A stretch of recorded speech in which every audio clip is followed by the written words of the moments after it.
Sinalubong sila ng isang waiter at dinala sa isang mesa na sa tingin niya nireserba na ng binata. Nanlaki ang mga mata ni Clara na makita nakaupo na roon si Giancarlo. Ngumiti ito sa kanilang dalawa na makita sila. Hindi rin makapaniwala ang mga mata nito nang pagmasdan ng kabuuan niya. Happy? Bulong pa ni Adrian sa kanya. Sa kanya nalala na todo pa rin palang kapit niya sa binata. Mabilis inalis niya ang dalawang kamay sa braso ni Adrian. Lalo nang tumayo na ito para lapitan sila. Walang anumang hinayaan lang din siya ni Adrian at saka nakapumalsa lang din ito habang nakatingin kay Giancarlo na nasa harap na nila ngayon. Clara, wow! So ikaw palang pinagkaabala ni Adrian buong araw kaya hindi ko siya mahagilap. Nakangiti ang sabi ni Giancarlo na sinulyapan pa ang tahimik na si Adrian. Hindi inaalis ni Clara ang tingin sa mukha ni Giancarlo. Para nanlalamig pa ang dalawang mga kamay niya kaya panay ang hawak niya sa damit niya. Let's take a seat now. Inalalayan pa siya ni Giancarlo papunta sa mesa at pinaupo. Pumeso na rin ang lalaki sa harapan niya. Pareho pa rin lang nilingon si Adrian nang hindi pa rin to lumapit. I am afraid I would have to leave you both. I just got a call from one of the clients and we'll have to discuss some things over dinner. Tinaas pa nito ang phone. Bigla namang tumunog yon. I have to go. Enjoy your dinner. Ikaw na muna bahala kay Claire, Giancarlo. Paalam pa nito. Ngumiti lang din silang pareho ni Giancarlo sa binata kahit parehong nabigla sa pagpapaalam nito. Yeah, babe. Papunta na ako. Narinig pa niya ang pagsagot ni Adrian sa phone nito bago tutuluyang tumalikod. Babe, akala ba niya client ang katatagpuan nito? O ano naman ngayon? Baka nagbigay lang yun ng alibay para masolo mo sa Giancarlo. Bulong ng kanyang isip. Di nga ba't sabi niya tutulungan kanyang mapalapit sa kakambal nito? You look gorgeous, by the way. Hindi nga kita halos makilala kanina. Akala ko bagong babae na naman ni Adrian. Napatingin siya kay Giancarlo pagkarinig sa boses nito. Pinamulahan siya ng mukha sa papuri ng binata. Salamat po, Kiming sagot niya. Stop the po, dahil wala tayo sa office. Di naman yata nagkakalayo ang edad natin. Nakangiting ibinigay nito sa kanyang menu para makabili na rin siya ng pagkain. Hindi naman halos pumasok sa utak niyang binabasa dahil mas nakafocus ang utak niya sa kalamang nangyayari ng isa sa mga pinapangarap niyang eksena dati. Sila lang dalawa ni Giancarlo ngayon sa isang romantic dinner. Oo, romantic na yun sa kanya dahil halos lahat ng kumakain doon ay couples. Kinakausap siya ni Giancarlo habang hinihintay nila ang order nila. Nawawala na paunti-unti ang pagkaasiwa niya dahil di niya maramdam ang boss niya ito kapag kinakausap siya ng binata. Mas maaliwala sa mukha nito ngayon kumpara sa lagi nakikita niya lalo na kapag nasa office nila. Nag-e-enjoy na silang pareho habang nag-uusap. Minsan nga nagtatawanan pa sila lalo na kapag nagkukwento to tungkol kay Adrian. Pasaway nga raw talaga ang kakambal nito. At hindi lang iisang beses to nakipagsabuatan kay Giancarlo para lang makalabas ng bahay. Lalo ng mga panahong kasi simula pa lamang ng banda nito. Tinatanong din naman siya ni Giancarlo tungkol sa buhay niya. Nagiging open naman siya rito pero na lang sa parte na ang lola niya ang mismong manghuhula na pinupuntahan ng lola ng mga ito. Hindi niya alam kung gaano sila katagal doon dahil patuloy pa rin sila nag-uusap kahit natapos na silang kumain. Nang mapagpasya nilang umalis, saka na lang ulit na alala ang pahamak na sapatos niya. Inalalayan siya ni Giancarlo nang palabas na sila. Alam niya nagtataka ito dahil ang bagal niyang maglakad. Napatingin to sa sapatos niya. Nagtaka pa siya nang bigla itong huminto. Gusto mo bang kargahin na lang kita papunta sa kotse? Oo. Gusto niyang isigaw pero syempre hindi niya ginawa. Ay, wag na. May solusyon yun. Umiti siya sa binata pagkatapos. Natawa naman to sa ginawa niya. Nagulat pa siya na nagtanggal din to ng sapatos at binitbit ang mga iyon. Para fair, sabi lang nito. Nagtatawanan pa silang pareho habang naglalakad na nakapaa. Pinagbuksan pa siya ng pinto ng binata, saka siya pinasakay muna bago ito pumunta ng driver's seat. Hindi maalis-alis ang ngiti niya habang nagbabiyahe na sila pa uwi.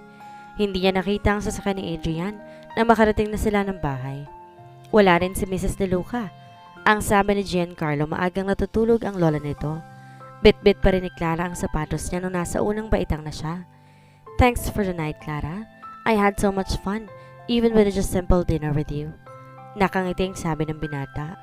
Ako rin, Giancarlo. Sincere na sabi niya.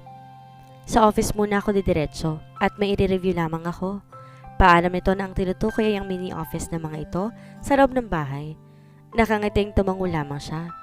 At nang makatalikod na ang lalaki, umakyat na rin siya.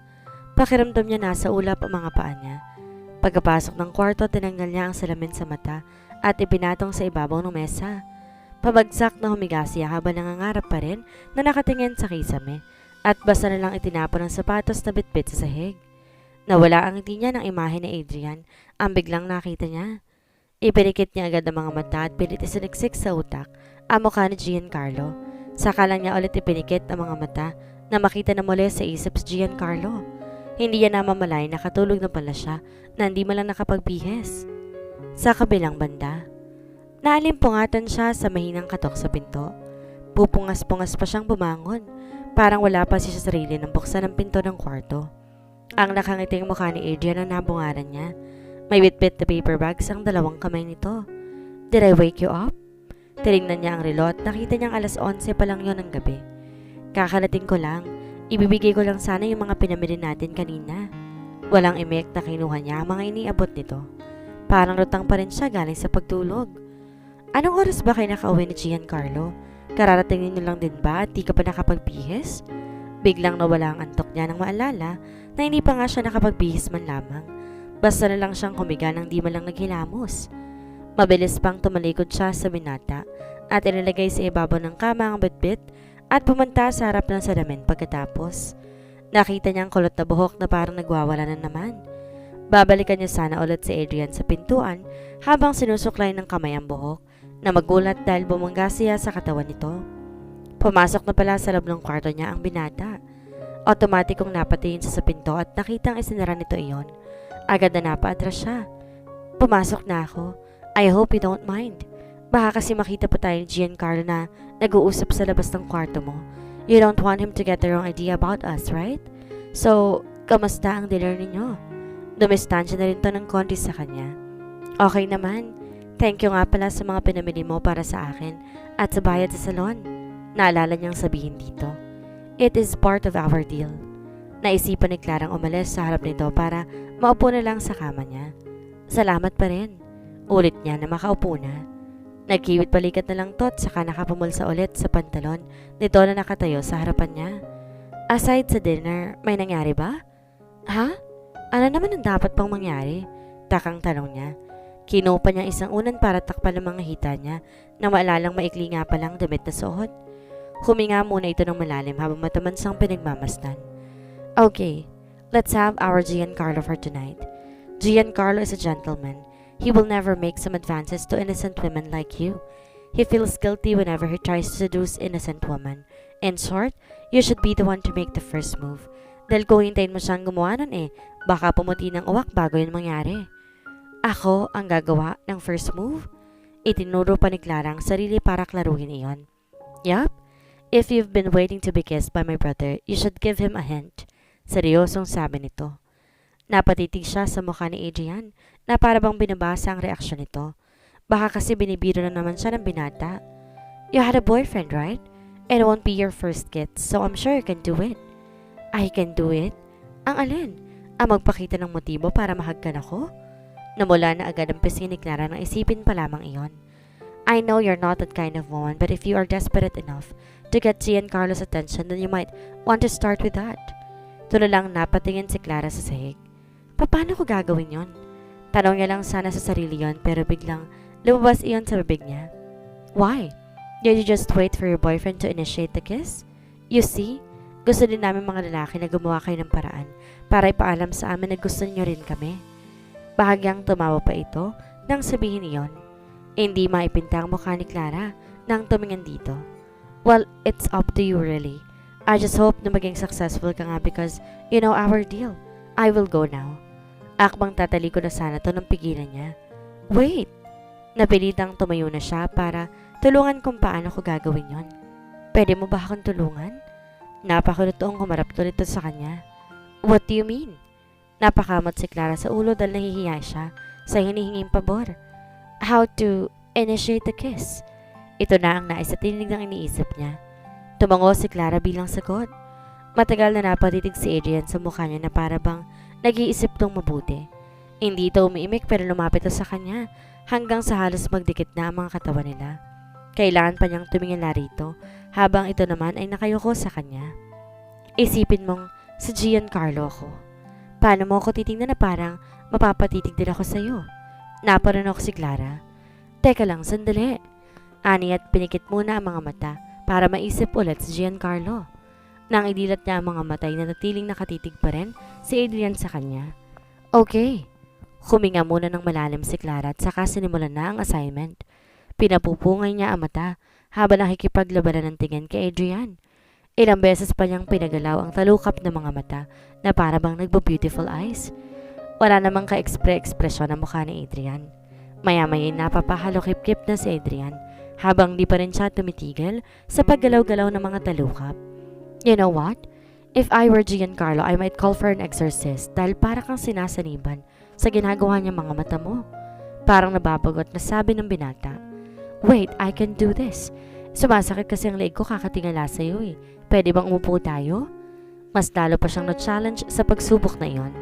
Lumapit siya sa kama at umupo. Pinagpag pa niya ang espasyo sa tabi niya para sabing umupo ito doon. Napatingin pa sa kisame si Adrian habang bumuga ng hangin.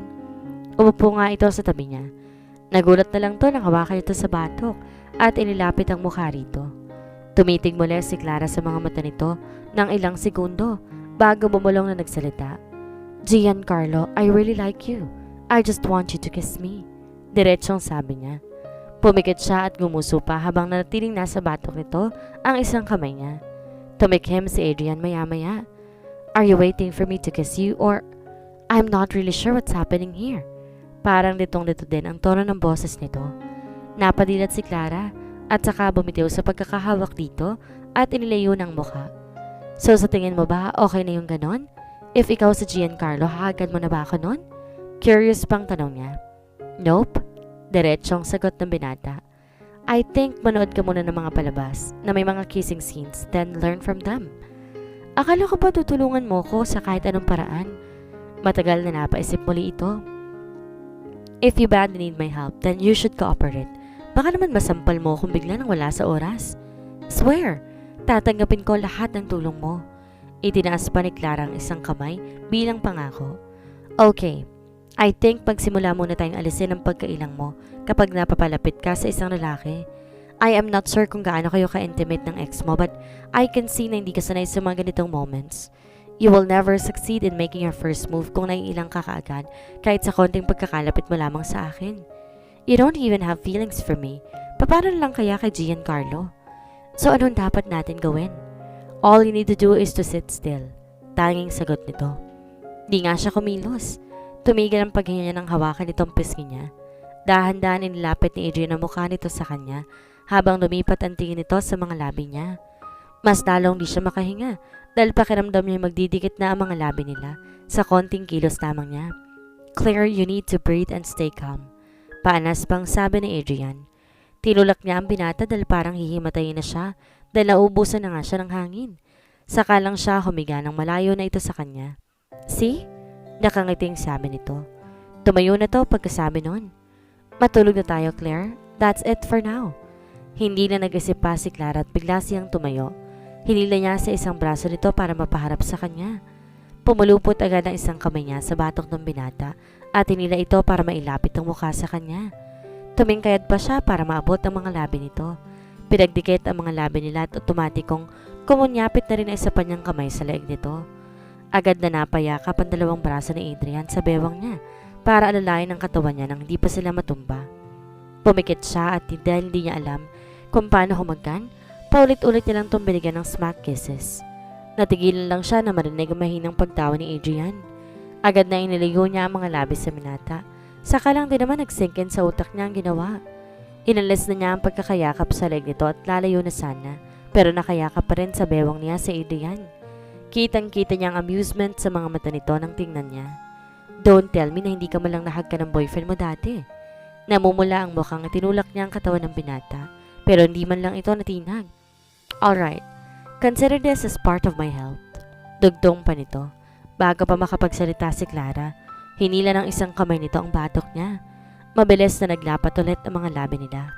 This time wala siyang ibang ginawa, kundi damhin ang paglapat palay muna nitong hagkan. Bigla yatang nagsitayuan ang lahat ng balahibo sa katawan ni Clara, lalo nang maramdaman ang pagdampi nitong hagkan kanina ay napalitan ng malalim na ginhawa. Kumikibot-kibot ang bibig niya na maging mapangahas ang hagkan ng binata. Napapikit si Clara ng mariin, kasabay ng pagtikom palalo ng bibig dahil sa kakaibang sensasyong pinadama ni Adrian sa kanya. Tumigil ito sa paghakan at inilayo ng bahagya ang mukha sa kanya. "Open your mouth, Claire," paanas pang sabi nito. Dumilat siya at nagtamang mga mata nila. "Ha?" Para pa siyang wala sa sarili na nakatitig lang din dito. Imbes na sumagot, inilapit lang nito ulit ang mukha sa kanya at saka siya hinagkan muli. Lumalim ng lumalim ang paghagkan sa kanya ni Adrian, kasabay ng paghapit sa kanya nito sa bewang. At ewan ba niya kung bakit, kusa na rin yumakap ang mga kamay niya sa leeg ni Adrian. Maya-maya ibasa nilang humalagpos ang mahihinang sigaw niya sa ginawa nito. Di niya alam kung gaano katagal siyang hinagkan ni Adrian. Mabuti na lang at tumigil to dahil parang mapupugto na yata ang hininga niya. Magkahinang ang mga mata nila habang habol nila ang kanilang paghinga. Nang unti-unti nang bumalik sa normal ang paghinga, naparunok pa si Clara at parang nahihiyang binawi ng mga kamay na nakasalikop sa mga leeg ni Adrian.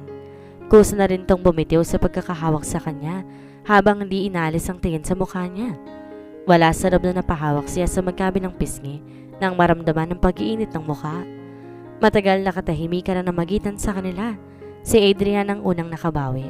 "Am I your first kiss?" Parang namamaos na ang tinig ni Adrian nang itanong iyon. Hindi siya makatingin diretso sa binata kaya tumango na lamang siya. Hindi to agad umimik. So, the boyfriend thing was just a lie. Parang sarili lamang din ito ang kausap ng sabihin niyon. Narinig pa ni Clara ang bahagyang pagtawa ni Adrian at parang di makapaniwala. "Anyway, I hope may naitulong naman ako sa'yo sa gabing to." Tumalikod na to pagkasabi nun. "Good night, Claire." Nakatalikod na to sa kanya nang tingnan niya ito. Di pa rin siya makakilos sa kanitatayuan. Dumiretso na ito sa pinto at lumbas. Isinara nito ang pinto ng kwarto niya nang di siya tinapunan ng tingin. Mabilis din naman niya ang mga labi nang mawala na ito sa paningin niya. Peste, bakit pakiramdam niya nakalapat pa rin ang labi ni Adrian sa kanya? Uminit ang buong katawan niya kahit pabagsak na humiga sa kama at tinakpan ng una ng mukha. Hindi mawala-wala ang init sa mga pisngi niya. Bumangon na rin siya pagkatapos sa ilang minuto at dumiretso ng banyo. Baka babalik na sa normal ang pakiramdam niya kapag nakaligo na siya. Sa kabilang banda, kakapikit pa lang yata ng mata niya nang tumunog ang alarm niya. Hindi siya gaanong nakatulog dahil paulit-ulit bumabalik sa utak niya ang ginawa nila ni Adrian. Hindi niya halos may buka ang mga mata niya nang abutin niya ang phone para patayin ang alarm. Tinakpan niya ng kumot ang mukha para matulog pa sana na ilang minuto. Bigla rin namang napadilat muli nang maalalang nangyari kagabi. Ines na endless niyang kumot sa mukha at bumangon. Para maging busy ang sarili, kinuha niya ang mga pinamili nila kahapon at isa-isang inayos sa mga iyon sa loob ng cabinet. Wala siyang nakitang slacks sa mga iyon, kung hindi man skirt na hanggang tuhod at blouses na walang mga manggas at mga straight cut dress ang nasa loob ng paper bags. Tinignan niya naman ang 3 pares ng sapatos na nabili nila. Mabuti na lang at ang isa sa mga iyon ay flat shoes. Hindi niya alam kung alin sa mga iyon ang susuotin niya. Pinili na lang niya ang straight cut dress na sky blue dahil hindi iyon sleeveless. Naligo na siya agad at nagbihis na rin pagkatapos. May binigay rin ang baking nag-ayos sa kanya kagabi na dapat niyang gamitin sa buhok para wag yung kumalat kahit hindi niya itali. Nilagyan niya ang buhok nun pagkatapos maligo at tinayaan lang nakalugay ang buhok niya. Lipstick at foundation sa mukha lang inilagay niya. Suot niya pa rin ang makapal na salamin sa mata. Natapos na siya't lahat pero nanatiling nakaupo lang siya sa kama habang tinitingnan ng oras. 6:30 ang agahan at laging kasabay niyang kumakain ng breakfast, ang mga diluka, kasama ang lola ng dalawa. Nag-alanganin siyang bumaba dahil nahihiya siyang makaharap si Adrian pagkatapos na nangyari kagabi. Eksaktong 6:30 na tingnan niya ulit ang relo. Napipilitang tumayo na rin siya para bumaba. Bit-bit niya ang maliit na bag nang lumabas siya ng kwarto. Asiwa pa rin siya sa suot niya pero wala siyang choice dahil nabili na yon. Magmumukha siyang ungrateful kapag hindi gagamitin ang binili ni Adrian para sa kanya. Mabibigat ang mga hakbang nang papunta si Clara sa dining room. Parang nahihiya kasi siya sa suot niya, tsaka isa pa nahihiya rin siya kay Adrian. Hindi niya alam kung anong pumasok sa utak niya kagabi at bigla niya itong sinunggaban ng hagkan. Natigil siya sa paglalakad nang nasa bungad na siya ng dining room. Siya na nga lang hinihintay dahil nakaupo ng tatlo sa harap ng mesa. Nakatingin ang mga ito sa kanya. Iniiwas na talaga ang mga mata kay Adrian. Nakita niyang malaki ang ngiti ni Mrs. De Luca nang pagmasdan siya. "Good morning, Iha. You look amazing." "Gusto ko ang ganyang ayos mo." Bati agad ito sa kanya. Nahihiyang napatingin na rin siya sa damit saka tumingin ulit sa matanda. "Salamat po. Good morning din sa inyong lahat." Bilisan niya ang paghakbang para lumapit sa pesto niya. Mabuti na lang at si Giancarlo ang katabi niya sa upuan. Tumayo ito at inilang upuan para sa kanya. "Salamat po." Kiming ngumiti pa siya rito bago umupo. "I really like your new look, Clara." Mahinang sabi ni Giancarlo. Ewan niya kung bakit parang di niya naramdaman ang kilig na dati niyang naramdaman kapag binibigyan siya ng atensyon ng lalaki. Siguro natatabunan lang talaga ng hiya ang lahat ng pakiramdam niya. "Akala ko talaga, itatambak mo lang sa cabinet ang mga pinamili natin." Si Adrian na ang nagsalita. Hindi niya alam kung bakit biglang sumikto na lang ang dibdib niya nang marinig ang boses nito. Napipilitang tumingin na rin siya sa binata. Nakangiti ito sa kanya at wala siya nakikitang bakas na naiilang ito or ano dahil sa ginawa nila kagabi. Umaakto to na parang walang kakaibang nangyari sa kanila. Ano pa lang ina-expect mo? Of course, susuotin ko po. Ang mahal kaya ng mga damit na to. Naging casual na rin ang boses niya. Kung kaya ni Adrian nakalimutan ang hagkang namagitan sa kanila, kaya rin niya. Isa pa, siya lang yatang masyadong apektado doon dahil nga first kiss na yun. Si Adrian sanay na sa mga ganoong tagpo, kaya understandable magkaibang epekto sa kanila ng pangyayari. Kaya pala buong maghapon kayo wala kahapon. I am so happy, Adrian, at pinag-ukulan mo ng espesyal na atensyon si Clara. Natutuwang sabi ni Mrs. De Luca. Inawakan pa nito ang isang kamay ng binata. At pinisil iyon. "She will always be special to our family. Hindi ko makakalimutan, she is our lucky charm." Makahulog ang sagot ni Adrian sa lolo nito. Sinasadya ba ni Adrian na mapalapit sa kanya sa mga mata ng lola nito para bumawi sa mga kasalanan nito dati? Gusto ba nitong isipin din ni Mrs. De Luca na gumagawa ito ng paraan para mapalapit sa kanya para masiyahan ng matanda? Tahimik siyang kumakain habang busy sa pag-uusap ang tatlo tungkol sa mga nakaplano ng projects para sa The Finest Corporation. Pagkatapos kumain, inihatid pa muna ni Giancarlo ang lola nito sa hardin para doon nahintayin ng nurse ng matanda.